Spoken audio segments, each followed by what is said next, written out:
Hello everyone दोस्तों, आज की वीडियो में डिस्कस करेंगे विलियम शेक्सपियर के मेजर प्लेज में से एक जिसका नाम है ओथेलो। सबसे पहले हम इस प्ले के की फैक्ट्स देखेंगे, उसके बाद हम इस प्ले की समरी डिस्कस करेंगे। तो चलिए पहले की फैक्ट्स देख लेते हैं। दोस्तों, इस प्ले का फुल टाइटल है द ट्रेजेडी ऑफ ओथेलो। इसको लिखा गया था 1603 में और इसको इंग्लैंड में लिखा गया था।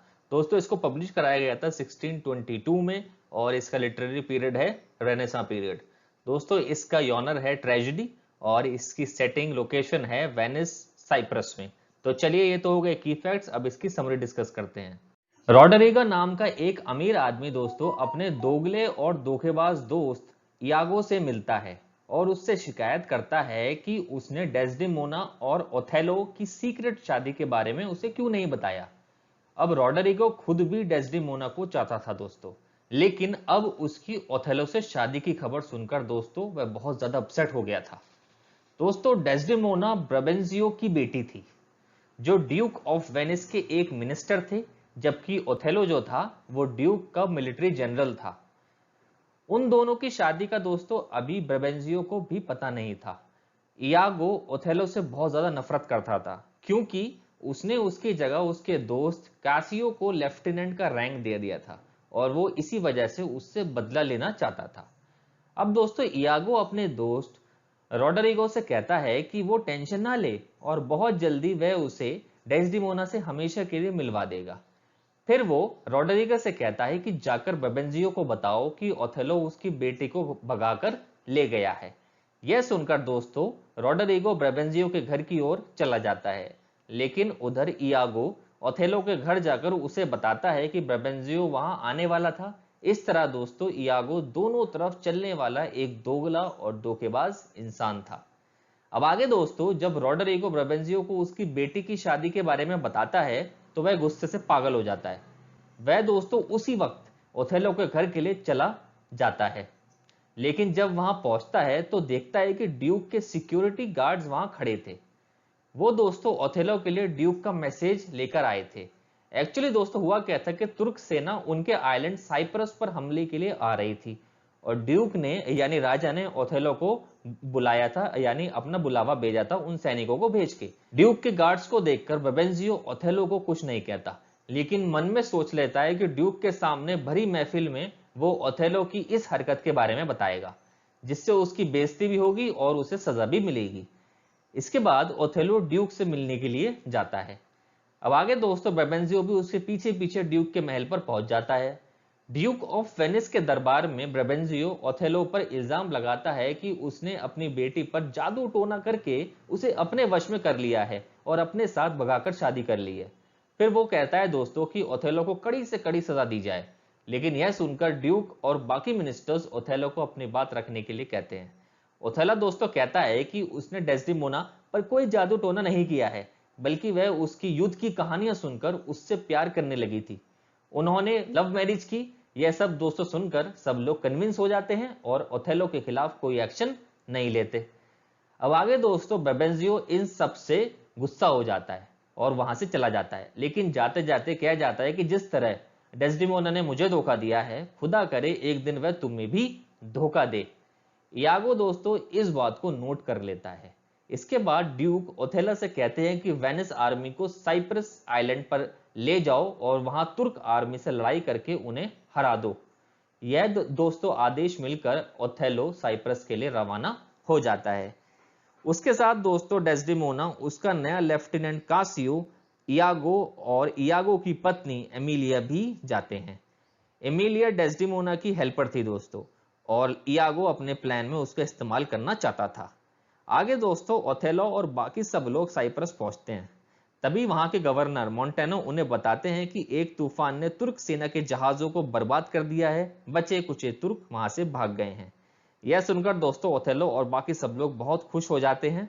ओथेलो इस बात पर एक पार्टी का बंदोबस्त करवाकर डेस्डिमोना के साथ अपने कमरे में चला जाता है। पीछे से दोस्तों इयागो अपने दोस्त कासियो को खूब शराब पिला देता है। फिर वह रॉडरिगो से कहता है कि कासियो के साथ झगड़ा शुरू करे।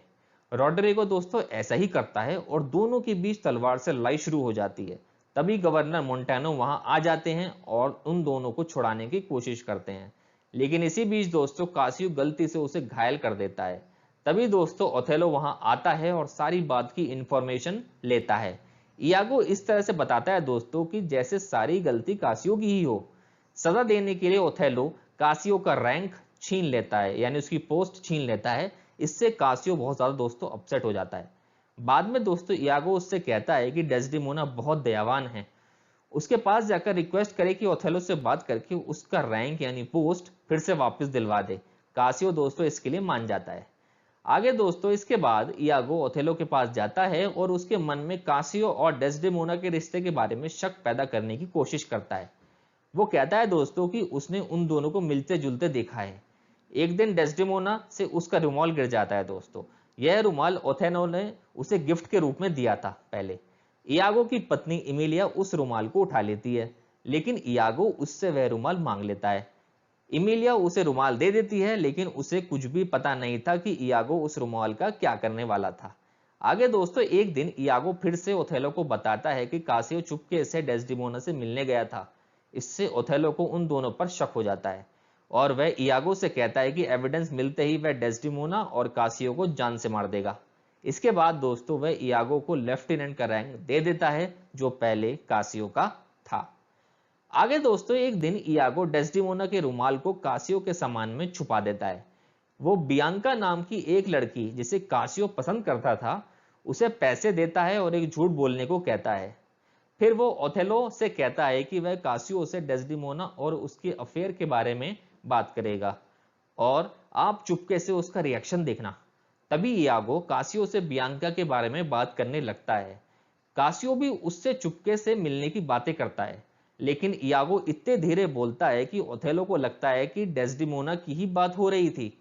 इससे दोस्तों उसका शक बढ़ जाता है। इसके बाद कासियो के जाने के बाद इयागो बियांका को लेकर आता है। वह कहती है कि कासियो ने उसे धोखा दिया है।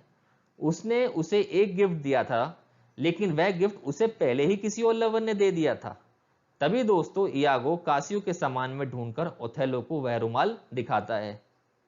ओथेलो उस रुमाल को पहचान लेता है। वह रुमाल उसे दोस्तों डेस्डेमोना को गिफ्ट में दिया था। उसे लगता है कि डेस्डेमोना ने रुमाल कासियो को गिफ्ट दे दिया था। तो दोस्तों आगे क्या होता है कि वो रुमाल को डेस्डेमोना और कासियो के अफेयर का एविडेंस मान लेता है। कौन मान लेता है? ओथेलो मान लेता है। उसे लगता है कि उसके ससुर की बात सच हो गई है अब, जिसने कहा था कि काश एक दिन डेस्डेमोना उसे भी धोखा देगी। वह दोस्तों बहुत दुखी और गुस्सा हो जाता है और इयागो से कहता है कि मौका मिलते ही कासियो को मार दे। इसके बाद दोस्तों इयागो अपनी अगली चाल चलने रॉड्रिगो से मिलने जाता है। रॉड्रिगो कहता है कि उसने इयागो को इतना पैसा दिया है, लेकिन वह अभी भी उसे डेस्डेमोना से नहीं मिलवा पाया है। इयागो कहता है कि वह ऐसा करने ही वाला था, लेकिन अब कासियो ने डेस्डेमोना को अपने प्यार के जाल में फंसा लिया है। वह उसे कन्विंस करता है कि कासियो की हत्या कर दे, फिर डेस्डेमोना उसकी हो जाएगी। अब रॉड्रिगो दोस्तों इसके लिए तैयार हो जाता है। इसके बाद दोस्तों एक रात कासियो अपनी धोखेबाज लवर बियांका से मिलकर वापस आ रहा था। तभी गली में दोस्तों रॉड्रिगो उस पर हमला कर देता है।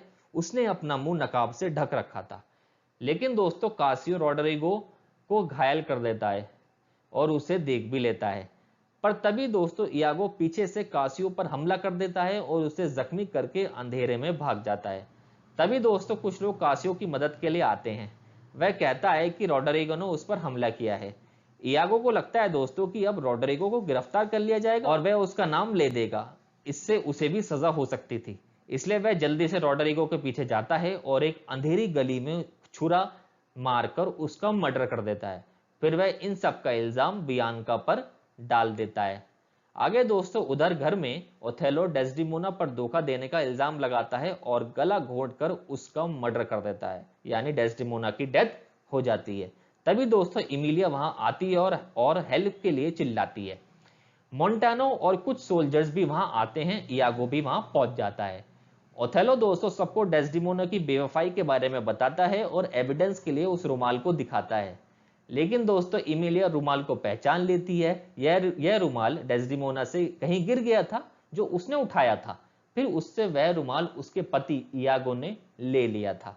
इमिलिया दोस्तों समझ जाती है कि यह सब इयागो का ही किया धरा है। वह सबके सामने रुमाल की असली कहानी बता देती है। इससे सबको इयागो के प्लान का पता चल जाता है, लेकिन तभी इयागो चाकू मारकर इमिलिया की मर्डर कर देता है। ओथेलो को दोस्तों अपनी गलती का एहसास होता है। इसके बाद उसने अपनी निर्दोष पत्नी को मार डाला था। वह रोने लगता है। तभी दोस्तों अचानक से वह गुस्से से इयागो में चाकू घुसा देता है, लेकिन उसे जान से नहीं मारता। ओथेलो कहता है कि इयागो, तुम जानवर से भी बदतर हो, और कामना करता है कि वह सारी जिंदगी दुख भोगेगा। इसके बाद दोस्तों मंटेनो और दूसरे सोल्जर्स ओथेलो और इयागो को गिरफ्तार कर लेते हैं, लेकिन ओथेलो वहीं पर आत्महत्या कर लेता है दोस्तों और मर जाता है। इसके बाद दोस्तों गवर्नर मोंटेनो कासियो को ओथेलो का सक्सेसर अनाउंस कर देते हैं, यानी जो ओथेलो की पोस्ट थी वो कासियो को दे देते हैं और कहते हैं कि इयागो को कड़ी से कड़ी सजा दी जाए। और दोस्तों यहाँ पर यह प्ले खत्म हो जाता है। आई होप आपको वीडियो अच्छी लगी होगी। वीडियो अच्छी लगी हो तो वीडियो को लाइक कीजिएगा, चैनल को सब्सक्राइब कीजिएगा। Thanks for watching.